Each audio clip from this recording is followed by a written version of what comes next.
Danny checks in asking, hey, what do you make of the fact that the higher profile international signings made by the Mariners, at least out of Dominican Republic, have all been position players and not pitchers?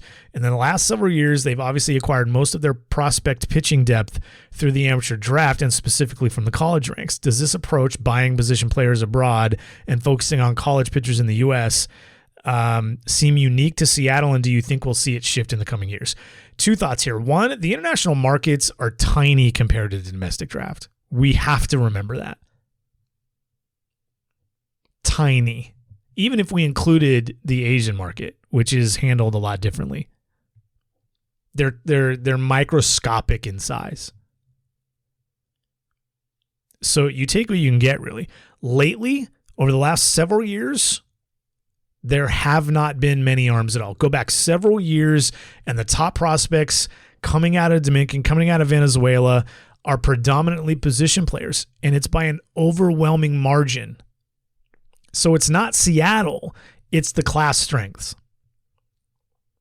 You know what? Look at the top 100 prospects. Pull up whatever your favorite one is. MLB Pipeline, it might be one that's easily accessible because it's not behind a paywall. The first international arm on MLB Pipeline's top 100, let's see, comes in at number 29. And then not another one until 41. And there are only 4 in the entire top 100. There just haven't been a lot of good pitching classes coming out of Latin America. And as I was thinking about this question, by the way, I wonder exactly how far back this goes.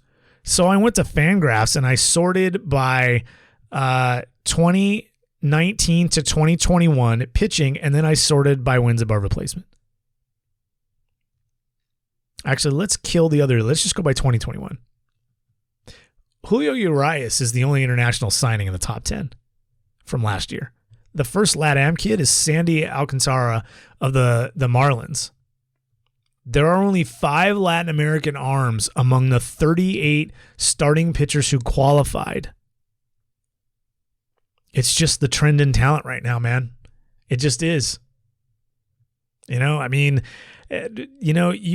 would be sound, I think, to have that approach that Danny was talking about. Just go grab great athletes, position players, guys that you think can hit, and then grab college pitching a lot, and then take a few shots in the draft with younger, prep arms like the Jackson Jobs or the Connor Phillips and the Adam Mackos of the world, or you can get, those latter 2 in later rounds.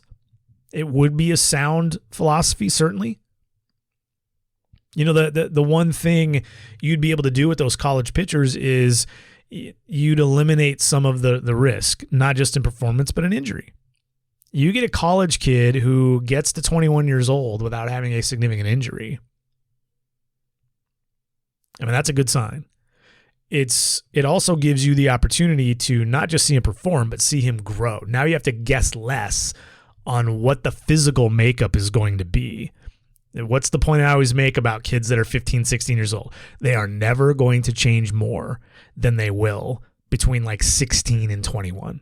So when you're talking about a Lat-Am kid and you're comparing him to a college draftee, you just know more, right? You just know way more. Way more risk, way more positives, way more negatives. Like, it's just a safer bet. And with pitchers, like if you're going to do it, probably pitchers is probably the place you want to do that with, because the attrition rate is so high compared to just about every other position in sports, really. But yeah, the international market, especially the Latin American market that's normally July 2nd, that's been in January the last couple of years, that's just been relatively dry when it comes to arms, to big, huge arms. We're not seeing a lot of kids come out of there throwing 93 at 16 years old.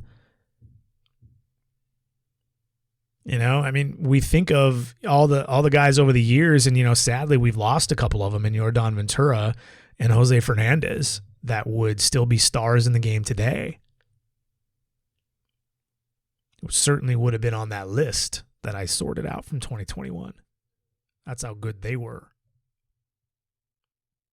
But there just haven't been a lot of big name arms.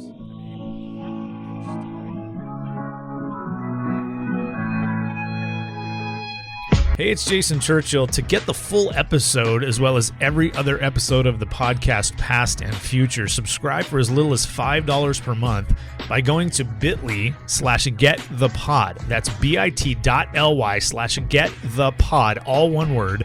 A link you can also find on my Twitter profile. Hey, thanks for checking out Baseball Things.